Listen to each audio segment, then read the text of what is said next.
Yvette pointed out something that made me feel incredibly special and gave me a good bit of perspective, because this has been a very long and hard process for me. She said that she was there when I took my first breath.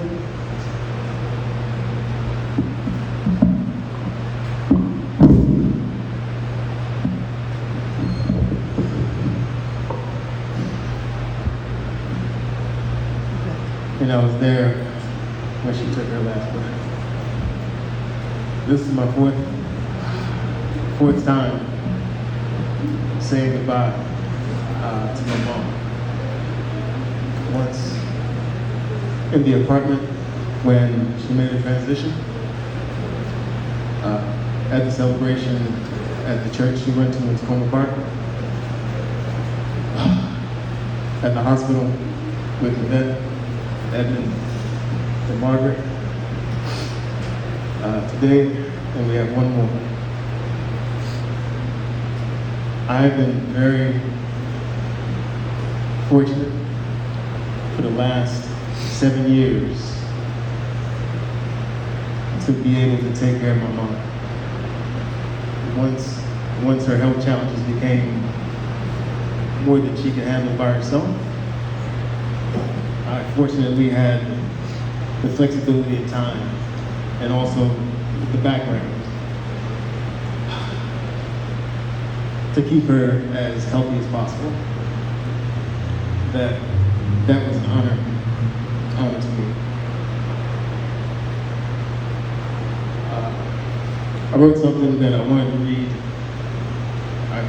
since October, so please bear with me. The time, that 7 years, I got to see my mom in a very different light. She spent most of her life happily taking care of other people, whether it was friends or family, people at work. And you don't choose the profession of nursing if you don't want to take care of people who are at their worst, at the worst point of their lives. She wanted to be there. But during this time, I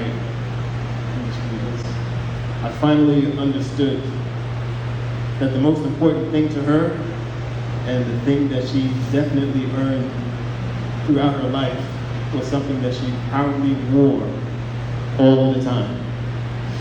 It was her crown. Great Britain said goodbye to their queen. We're saying goodbye to our monarch.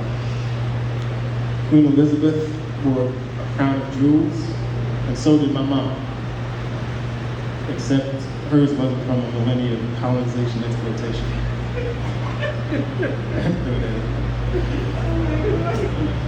The jewels in my mom's crown were us.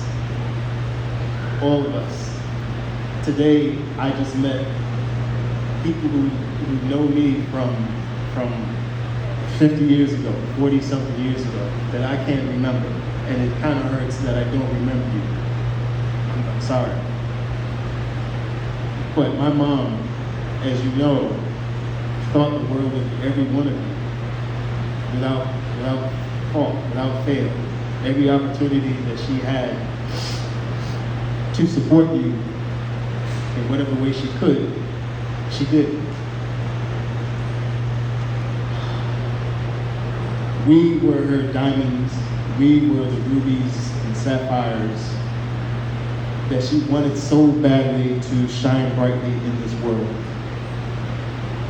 The platinum and gold in that crown was all of her effort, her emotion, and caring to support us through our endeavors in any way that she could. For instance, she knew that education and personal and professional development was incredibly important to our success. For those of you who don't know, I played basketball. That was my thing. In my estimation, she drove me about 7,000 miles to and from basketball games, basketball practices, basketball tournaments all over the U.S. And then to the colleges that I was able to go to because she drove me to all of these basketball games, basketball practices, and basketball tournaments. This is all to say that Granny had your back. If you wanted to go to art school, if you want to go to tech school, you want to go to trade school, you want to go to grad school, get your bachelor's degree, or just improve your career development. Career development in a field traditionally dominated by men. Granny had your back. If you wanted to make an old house your new home, a used car your new ride, Granny had your back. Like my brother was saying earlier, if you needed a place to lay your head and place your feet on solid ground, Granny had your back. When I was a kid in elementary school, even to high school, and even college, there were so many times I would come home and there would be bags, unfamiliar bags, on the floor in our living room, and someone unfamiliar and new on our couch, making our couch their bed and our living room their bedroom. It was her care more. That's what she did. I never, 50 years, I never, even with arguments, even when she was upset, because she did get upset. She definitely got upset. But even when she got upset, she never heard the words, "I don't care." Never. And with those arguments were her emotions, were her feelings, because she wanted you to be better. She wanted you to shine. And yeah, it was difficult. You know, a lot of it, she was by herself in a new country. It was incredibly impressive, yes, that she got her high school diploma, that she did go to nursing school, and she carved out a 30-year career at National Children's Center and earned the respect of everyone in that building. All of the students, all of the patients, all of the clients. Every person I know that she introduced me to who was a client of hers spoke wonderfully of her. And she didn't have a lot of money. But when she didn't have the money, she was climbing a ladder to nail wood to a ceiling, getting down on her knees to put flooring down, or digging in the dirt to beautify her garden, or just keeping an eye out for equipment or resources that she knew you needed, but you didn't know at the time. Our successes, the things that we were able to do, the things she was able to see from her work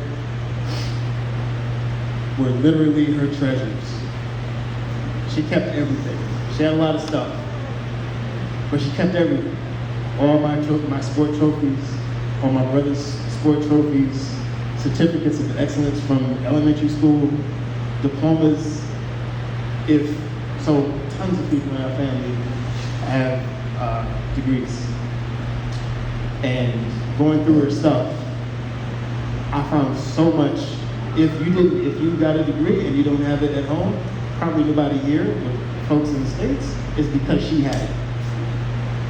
Our cousin Robert, he graduated from the University of Maryland, graduate school, and she didn't have his diploma, but she had all of the correspondence from the University of Maryland, giving him information about what you should do and what to expect and family.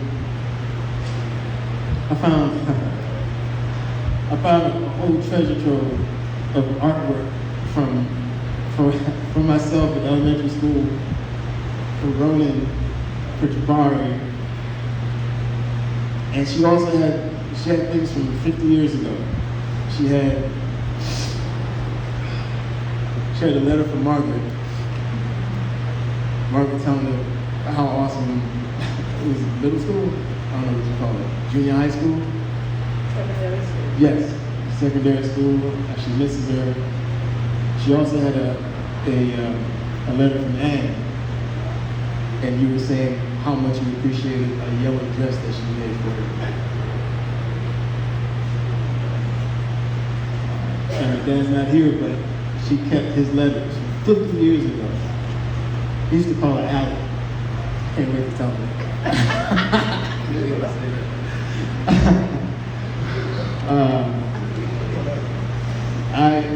I miss my mom. I don't know the word. I don't know how to describe it because the place that she carved out in my life, in my life with everybody here is going to be unique, right? Uniquely different. For me, I don't see any success in my life without her. None. Like absolutely none. Top to bottom. I definitely wasn't prepared. I wasn't prepared for her to leave at that moment in the apartment that day. That was the last thing I was expecting at that moment. But no one can really prepare for that. Because your mom is just this entirely separate being. It's so unique from everyone else in this world. But, true to form, my mom did her best to prepare us for her departure. Right? She had everything laid out, what she wanted us to do, how we wanted to present her to the rest of the community. We had maybe 100 plus people at the celebration in Tacoma Park. And the presentation, the songs, the scripture readings, that was all her.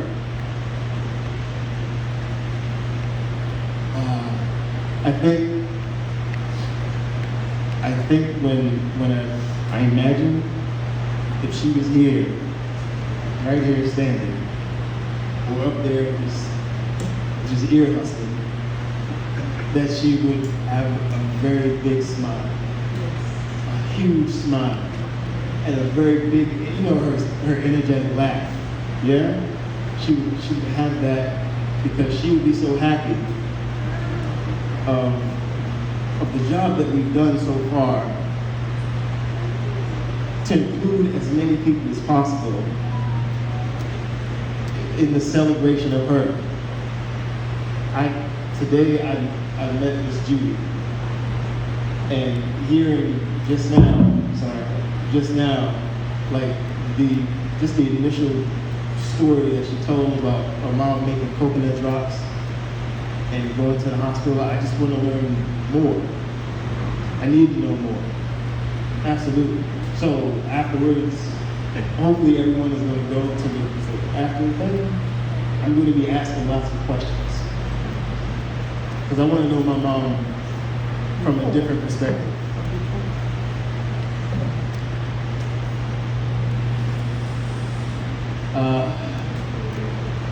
So her putting all those things in place, making sure we were prepared for her departure. She took care of us again, from beyond the grave. She took care of us again, and that I think is the final piece of her crown.